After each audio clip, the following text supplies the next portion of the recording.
Southern New England's trusted news source, ABC6 News at Noon.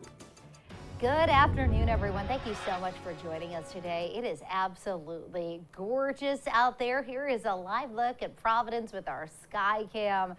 Wow. Just picture perfect, Chelsea. It really is such a beautiful day across southern New England. You know, yesterday, of course, we were so stormy in the morning, but we eventually got into sunshine and the temperature started to climb. Today, we've been in sunshine from the start. We're looking at temperatures climbing into the mid to upper 70s right now. The difference between the two afternoons, though, is the dew point. The dew point is in the 50s right now. Yesterday, we had dew points in the mid to upper 60s at this time. It was feeling really muggy outside yesterday, and overnight, those dew points just dropped off so nicely. There's a light breeze coming in out of the north, a much drier wind direction. And when we talk about dew points down in the low 50s, we talk about some really comfortable air in place. Now, most of us at the moment are in the mid to upper 70s range, which is seasonable for this time of year. But we have another few hours at least of full sunshine, and the temperatures are going to continue to climb a bit, topping out in the low to mid 80s as we head into this afternoon. A much wider view of the satellite radar image kind of shows you a bubble over the northeast, or at least New England, where we have these dry conditions. There's rain down to our south, rain way up to our north. We're going to stick with mainly sunny conditions, just some passing clouds as we head into the afternoon and into the early evening hours. We'll continue to see sunshine tomorrow and even into the start of Thursday. I'll let you know more about our next round of rain that arrives coming up in just a few minutes. Doreen? All right, Chelsea, thank you. And we are following developing news out of Seekonk today, where we're learning that 2 people have died following a crash Monday night. It happened at the intersection of Taunton Avenue and Lincoln Street around 6 o'clock. The police chief telling us that neither speed nor alcohol were factors here. The names of the victims have not been released. Also developing today in New Hampshire, the search for a missing little girl has brought law enforcement to an apartment in Manchester. 8-year-old Harmony Montgomery disappeared in 2019, but it was more than 2 years later that police learned she was even missing. This morning, investigators arrived at this building on Union Street. That's where her father and his estranged wife, Harmony's mother, once lived. The investigators were seen wearing Tyvek suits. They were up on the 2nd floor here. The father, Adam Montgomery, is facing charges of assaulting Harmony, but no charges have been directly filed in Harmony's disappearance. News at the State House today. The Senate Judiciary Committee will be voting on a series of gun bills. One bill increases the legal age for buying a gun from 18 to 21. Another bill makes it a felony to have a semi-automatic firearm magazine that holds more than 10 rounds. And a third bill bans open carry for rifles and shotguns. The House debated the bills last Friday, with both sides of the aisle at odds for hours. And the Rhode Island Senate will vote today on the funding of Providence's pension fund. If passed, the city can take out more than $500 million in bonds for the pension fund, which would be paid back over 25 years. The Providence pension system is one of the lowest funded pensions in the country. And now to news on our schools, and a scathing report on an investigation accusing a former North Kingstown basketball coach is released. Superior Court Judge Susan McGurl's report, released last night at the town council meeting, alleges that the naked fat tests by Aaron Thomas were known by school officials, but due to his popularity, they went unreported. According to the report, the district failed to disclose complaints about Thomas and suggested making several changes to the way faculty communicates with students outside of school. Thomas has denied any wrongdoing. And a Rhode Island Senate committee will consider new Warwick high schools today. The Warwick School Committee has been working on plans for new Pilgrim and Tollgate high schools for months now.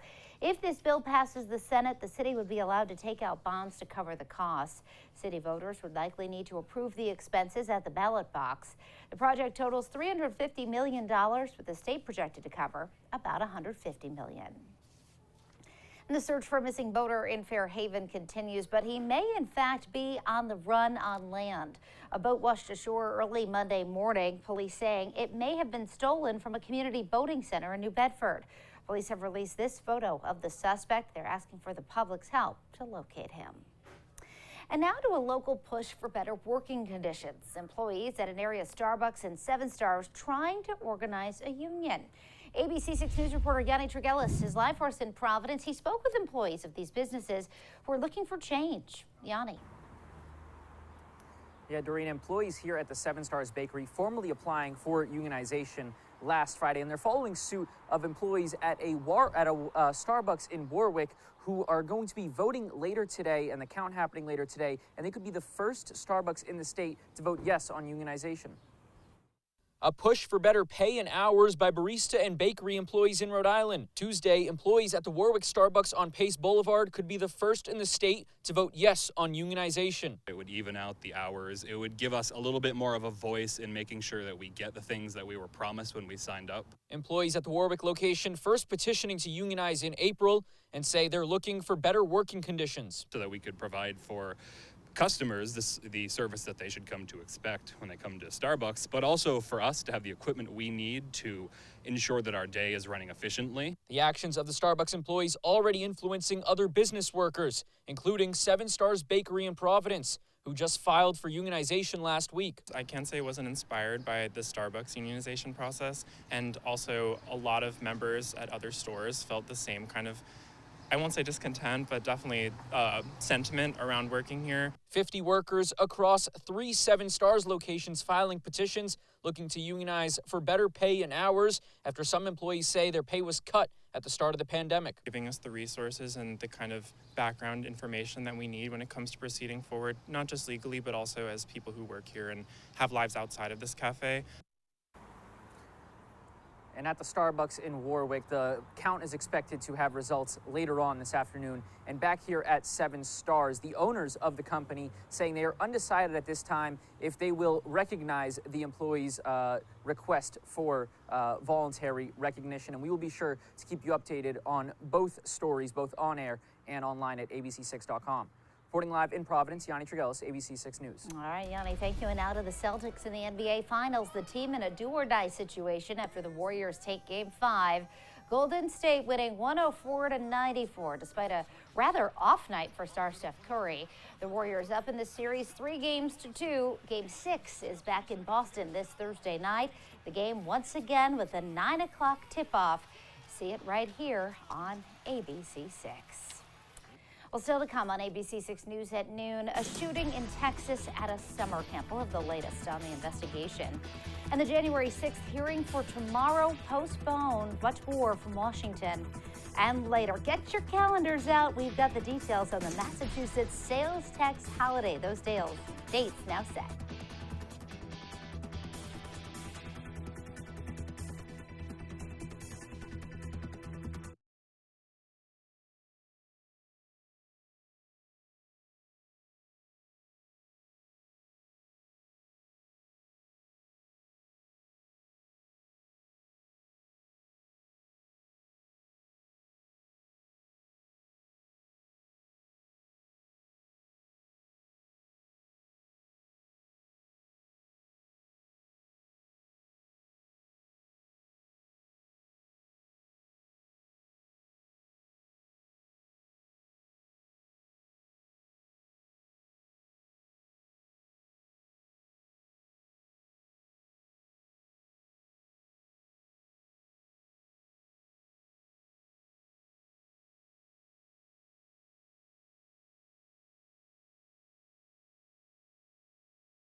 Back now with a look at national headlines. And authorities in Texas are investigating after an armed man tried to breach a summer camp. The mayor of Duncanville says that man was looking for a woman. Police were called and the suspect was shot and killed. Officials haven't said if the gunshot wound was self-inflicted or from an officer. The campers were moved into a different area and none of the 150 children at camp were hurt. They just told us to stay quiet, and we were in the men's room, so there were showers in there, so we hid in the showers. I was praying to God just so nothing will happen, so nothing bad won't happen. Police say they were at the scene 2 minutes after the first call came in. The mayor crediting the officers' recent active shooter training for their quick action. The House of Representatives is set to pass a bill from the Senate that increases security for Supreme Court justices. According to a source familiar with that matter, a vote is scheduled for today. Republicans stressing the urgency of passing the Senate bill after a man with weapons was arrested last week for claiming he wanted to kill Justice Brett Kavanaugh. Also in Washington, news that Wednesday's hearing on the January 6th attack has been postponed. Thursday's is still on. ABC's Jay O'Brien has more from Washington. New this morning, the House Select Committee investigating January 6th, postponing its next public hearing scheduled for Wednesday. The hearing was expected to feature Trump's former acting Attorney General Jeff Rosen and focus on the president's alleged plot to use the powers of the federal government to overturn the 2020 election. The next hearing will take place Thursday. But in Monday's hearing, members playing recorded interviews with top Trump advisors who say they told the former president his claims the 2020 election was stolen from him were baseless, starting on election night when Trump wanted to declare victory even while several states were still counting votes. It was far too early to be making any calls like that. But former Trump aide Jason Miller testifying there was one person urging the president to say he won. Rudy Giuliani. I think effectively Mayor Giuliani was saying, we won it. They're stealing it from us. We need to go say that we won. And later at 2:30 that morning, Trump did just that. Frankly, we did win this election.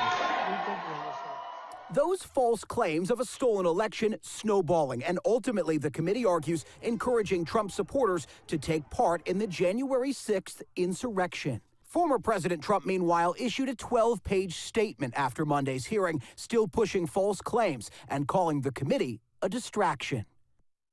There was some confusion on Capitol Hill this morning. January 6th Committee Chair Benny Thompson saying the panel won't refer anyone to the Department of Justice for possible criminal charges. Vice Chair Liz Cheney and a spokesperson for the committee later contradicted that, saying members will still refer people to the DOJ if it's warranted. I'm Jay O'Brien, ABC News, Washington. Next at noon, a gas price glitch. Customers happy to pay just 69 cents a gallon, but it cost one man dearly. And delivery by drone, Amazon Air coming to one area with some speedy service.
In consumer news today, Massachusetts shoppers, mark your calendars. The state sales tax holiday is set for August 13th and 14th. The event made permanent in 2018, giving people a break from the 6.25% tax on most retail items less than $2,500. There are some exceptions like alcohol, tobacco, cars, and boats.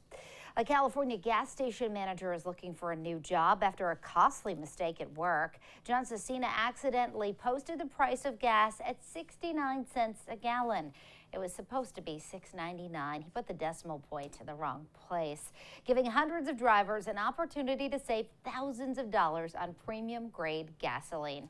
He was fired over it, his family even starting a GoFundMe to pay back the gas station. Drone deliveries in Northern California. Amazon is launching Prime Air outside Sacramento. Packages 5 pounds or less will be delivered to customers within an hour. Amazon says the drones have safety systems to avoid obstacles, including other aircraft.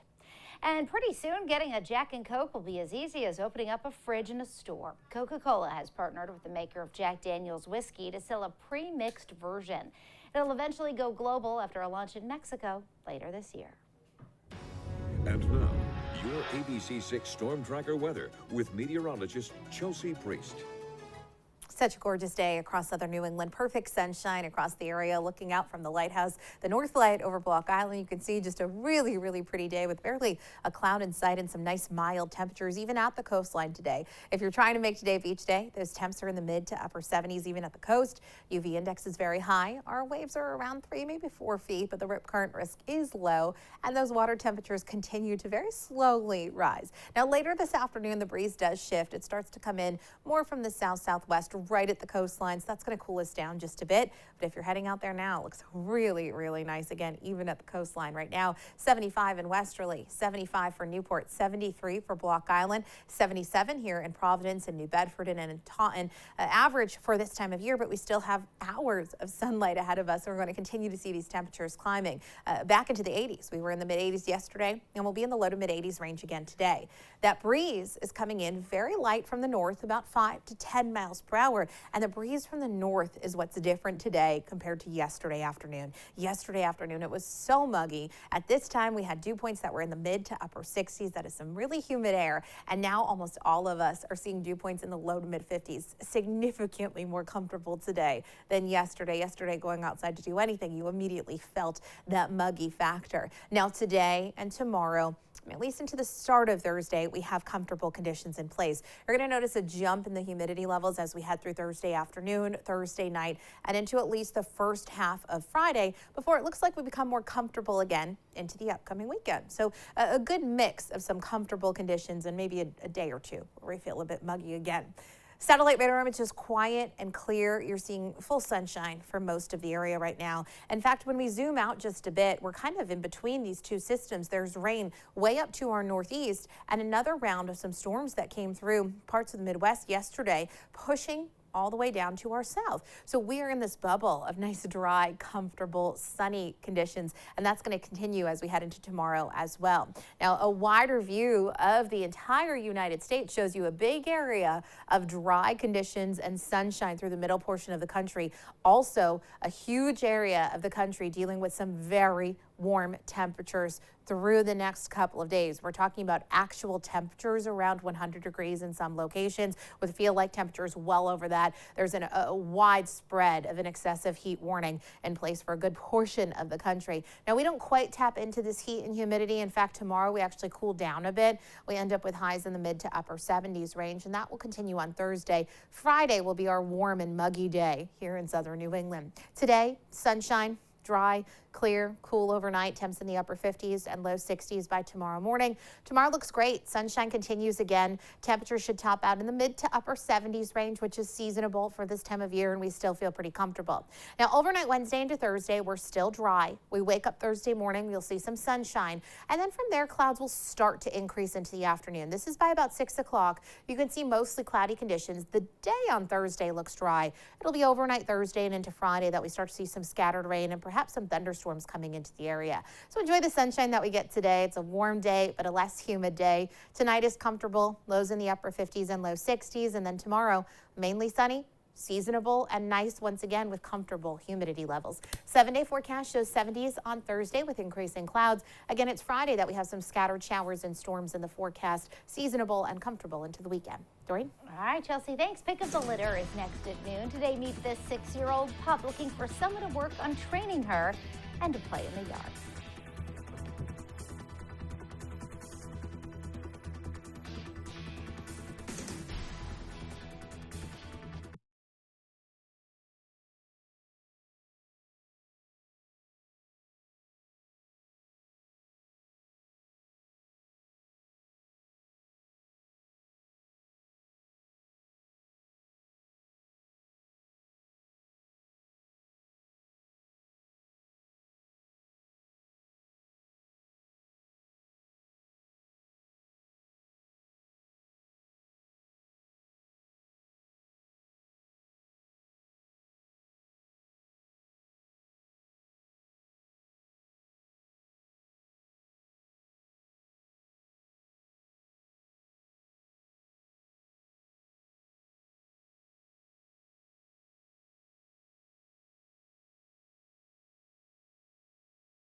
Pick of the Litter, brought to you by Moriarty's Invisible Fence.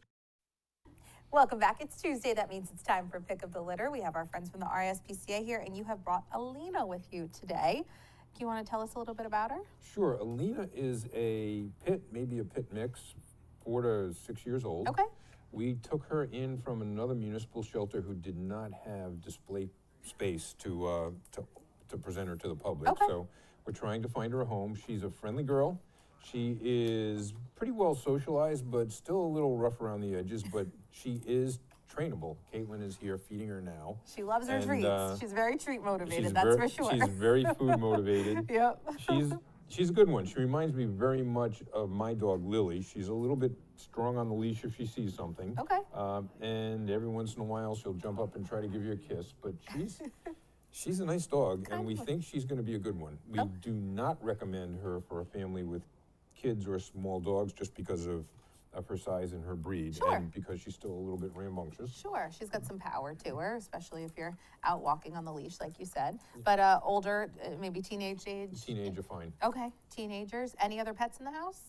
We'd prefer not, just because we haven't tried her with any, but we'd be willing to try a meet and greet with another dog, but we'll have to see how that goes. Sure, we wouldn't know. So we hope that we can find her a good home, but definitely an active home to get her out and about and get some of that energy out and about. So Sure, and if you've got a minute, we've got a lot going on at the SPCA now. We have a number of six-week-old pit puppies that we're still finishing up bottle feeding. They'll be available in the next couple of weeks. Okay. And they are cute as can be. And we are assisting HSUS. We're taking in a transport of over 40 beagles. Wow. Several of them are puppies. Okay. The oldest is 5 years old. They came from a medical situation where there was a large surrender. So when do we think that will be happening? they're going to be coming in at the end of this week. They'll probably be ready and out to offer to the public in 3 weeks or so. Wow. Okay. Lots going on at the RSPCA. You can find out so much more by visiting the website or by calling 401-438-8150.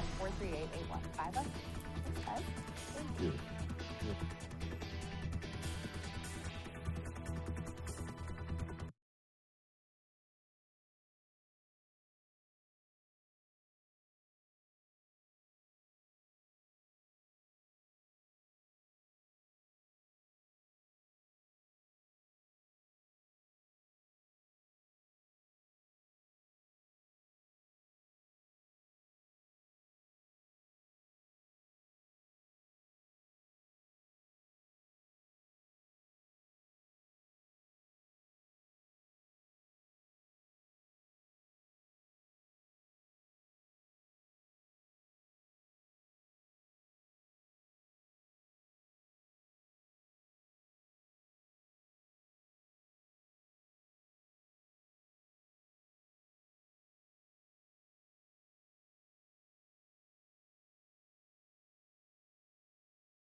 Beautiful day out there today. Sunshine, comfortable conditions, and warm temperatures. Really, honestly, a perfect day if you enjoy the sunshine and warm temperatures and comfy temps, right?